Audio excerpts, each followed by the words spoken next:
Hi everybody, I'm Tim Pettit. I'm here with James George. Hi James. Hello. Just to give you a little bit of an insight, James is the sales and finance specialist. Would that be right? Yeah. I could go here with at Warner Ineos Grenadier. And just to give you some idea, a lot of the guys here, there's lots of different roles we have here doing different things, but I'd say the one common sort of core values that everybody has here, which you don't always find at car dealerships, is everybody loves anything automotive. And you can just see that by the vehicles that are outside that people turn up in, I think the people that work here, but also their passion for the product.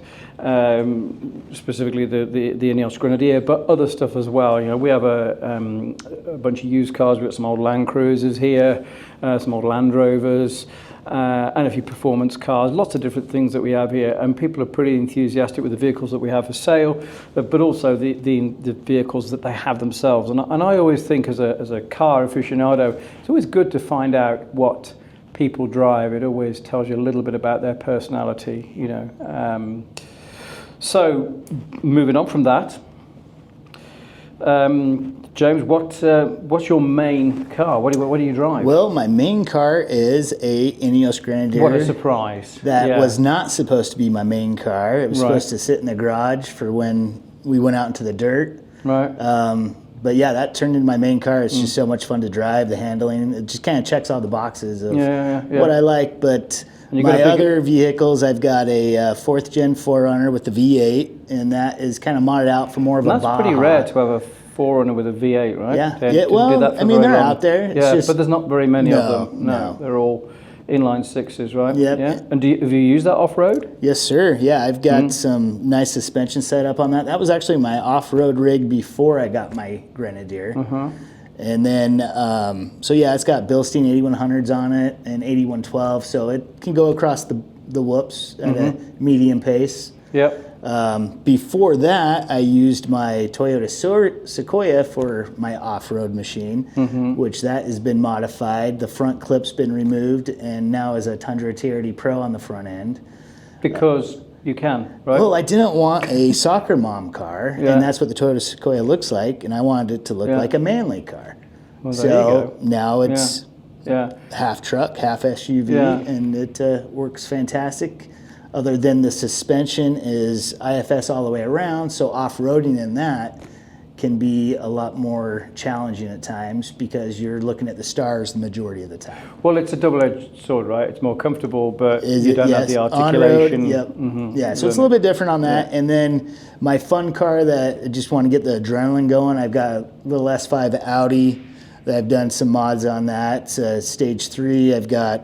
So just tell us what stage 3 is. What does that encompass? So it's an APR stage 3, so it's ultra-charged, dual pulley, and then race suspension, it's exhaust.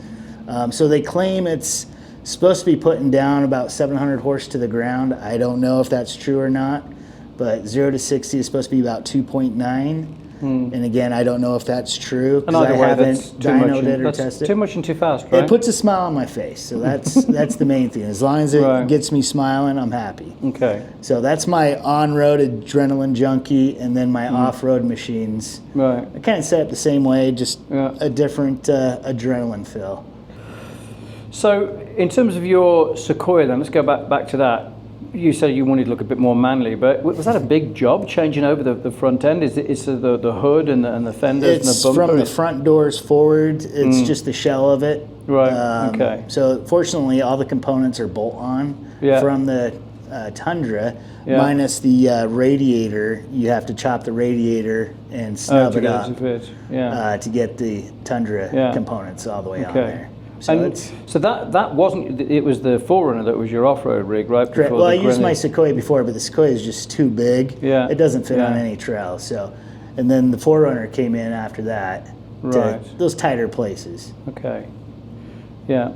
So some pretty cool vehicles. And then the Grenadier is now your everyday Grenadier, car. that's just checks all the boxes, on-road, off-road. Yeah, it's a pretty good deliverer of all ends of the spectrum, Yes. right? Not that any other, or maybe the And- Audi is quite specific, you know, for putting down lots of power. But yeah, certainly an SUV and a truck is probably pretty good. Yeah, the Grenadier just, I mean, it does everything I want in all the other cars combined, pretty much. So that's why the other cars just sit in the garage now and don't get used. Well, So the miles are staying down on them. That's one fortunate thing. Every once in a while, I'll take out the Audi just to get that fluids flowing through the engine again. And, you know, make sure it's still running properly. But yeah, and worst thing for a car is sitting doing nothing, there, right? yeah. But Definitely. Yeah. the fun part, I think the Grenadier just checks between the curb appeal and the performance of it. It's just, it's a fun vehicle. In terms of the Grenadier's appeal, what you tend to find is there's lots of different people like it for different reasons, and certainly when I've been out with people at auto shows, you get lots of people who either like it for its looks, its aesthetic, its curb appeal, and then other people like the fact that it's over-engineered, and then other people think they don't even know what it is. So I mean, what's your experience of? I mean, the Grenadier. Overall, the main thing is the curb appeal, the overall look of the vehicle. That's what's bringing the people in. And do you think that's like from the heritage, like of the older Land Cruisers, the old Land Rovers? Yeah, between the Defender and the G-Wagon being smushed together, as far as the look overall, you know, obviously they both have that iconic design, and that just transfers over to the Grenadier. And so that's what's bringing people in, and then when they finally get behind the wheel, then they really start appreciating how the machine was built versus just the look. Yeah, I always find it's nice when you put it on a ramp and show people underneath and they're like, wow. Yeah, and that's like, I mean, you almost feel like you can bust out your tool set and start working on it yourself, the way everything's lined up. Yeah, it is, it's pretty cool. But I think there's now almost a resurgence in square cars, isn't there? So if you look at, for example, the new Hyundai Santa Fe, it's gone from being an anonymous SUV that kind of looks like everything else to now, you know, it's all sort of squared off, and that's the kind of the latest design language for SUVs in something about a square brick driving down the road. People like it. Yeah, people do. Yeah, absolutely. If you're driving anything like, and I've just been out in the 40 Series Land Cruiser this morning, and that's, you know, that's about as square and basic as you can get. So people love that stuff. You know, they definitely get attention. And I think with the Grenadier, I mean, the other thing is, a lot of people don't. They know that look, that profile, but they're not that familiar with the brand. Yeah, and they look at it. They look at the badge, and when I was in mine and I'm turning left at a light, there's somebody next to me, and they're like, "What the hell is that?" And even when they do see the badge, it's not much better because they're like, "I don't even know what that is." You know? Yeah. Most of the time people are looking at it, they think it's a Defender, actually. And they're like, well, I thought they quit making these. How'd you guys get so many of these Defenders? Yeah. And then they look closer and like, what's an Ineos? Yeah, and the colour as well makes a difference, you find? Because yours is the Magic Mushroom, Magic right? Mushroom. Yeah, which is, for anybody who doesn't know what that is, it's like an off, what would you call, like a light brown? It's kind of like a sand color, little taupe in there. You just look at it, you feel like you're on safari.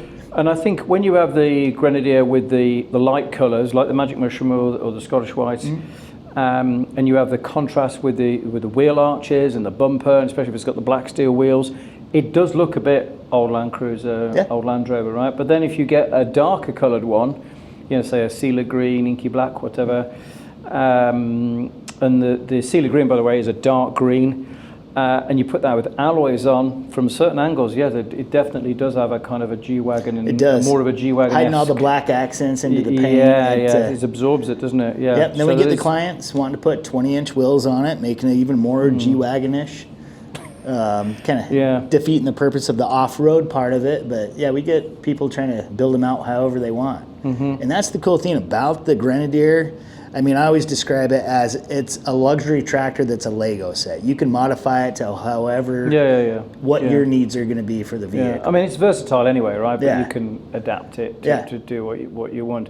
And the other thing that I think people forget not so much in America where it's a lifestyle vehicle, but in Europe, they do use it for mountain rescue. They use it for towing boats around, you know, for the lifeboat people, you know, rescuing people at sea. The police use them Fire department use them. I've even been aware of special forces using them because they're a great platform. You can put lots of stuff on the roof. You can stand on the fenders. They're weight bearing.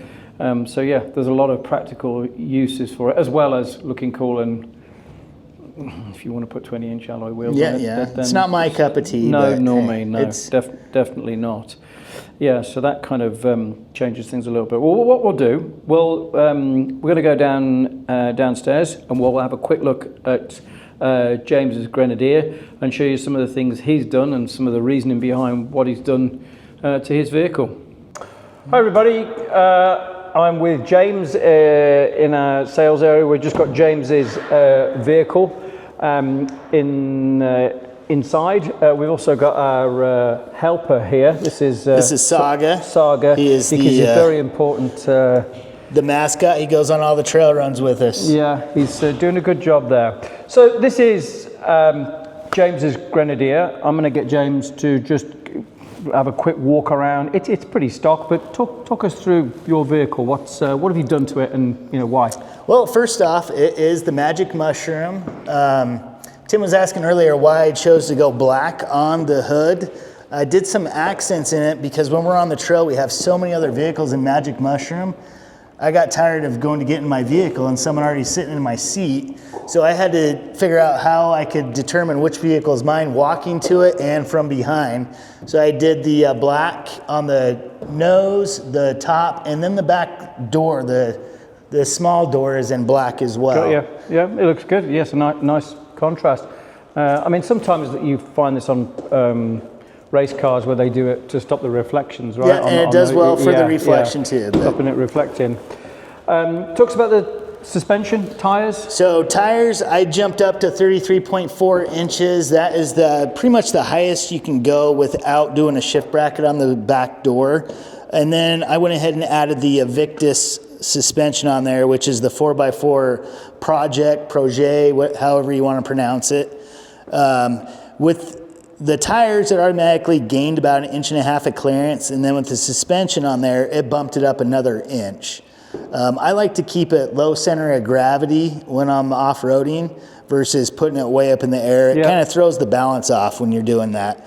But the curb appeal when you lift them up is there for sure. Yeah, and I mean lifted trucks are kind of just literally a fashion accessory, but a lot of people forget that, right? The reason for lifting them up in the first place was for ground clearance. Yes, but sir. Do you really want to increase the ground clearance on a vehicle that's going to be going off-road and where where central gravity rather is a major concern? Absolutely.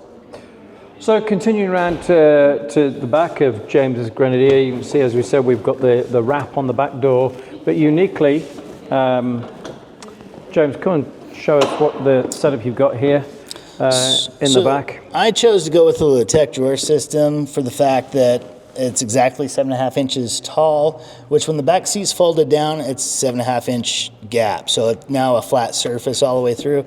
Not to mention, European vehicles, storage is always a second thought. So to have extra storage space is pretty nice. That's such an American thing to say. We say a lot of things about Europeans. That's funny. And just to be clear on camera now, James does have a house and he does live in it. He does not live in his Grenadier. And there's a reason for that, is that Saga likes to hang out in here, am I right? He's just not here right now. Saga, come. But again, just and there you go, not quite on That's cue, who lives but in the back of the Grenadier. But again, that's the beauty of having a vehicle full of right angles on the back. It's great whether you've got dogs or rubber mallets or drills or whatever the hell you want to carry with you. So between the drawer system and then having the nice little picnic tape over here. Yep. So getting stuff out, typically having a cooler here, making lunch, setting it all up the way you want. Again, luxury tractor, you can customize it however you want, like Legos. But eventually I'll do some Molly panels on it, just trying to decide which is going to be the best fit for me. Where are you going to put those? I'll do the internal ones. So on the back glass, on the inside to of the hang windows. stuff, and then I'll probably do them on the outside. Yeah.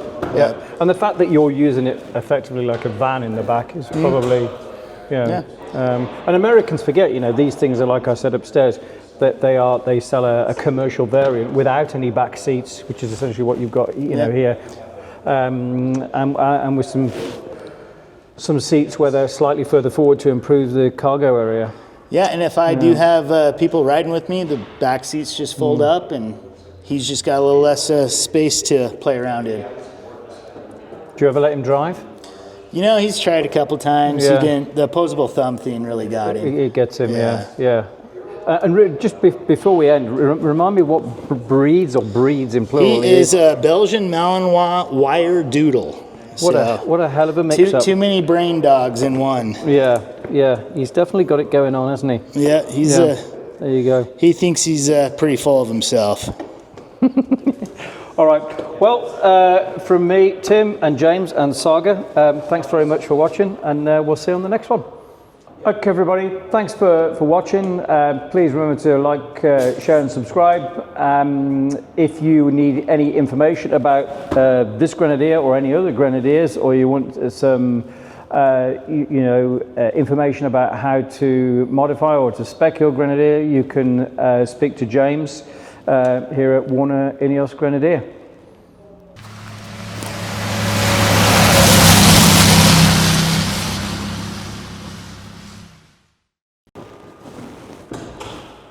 Hey.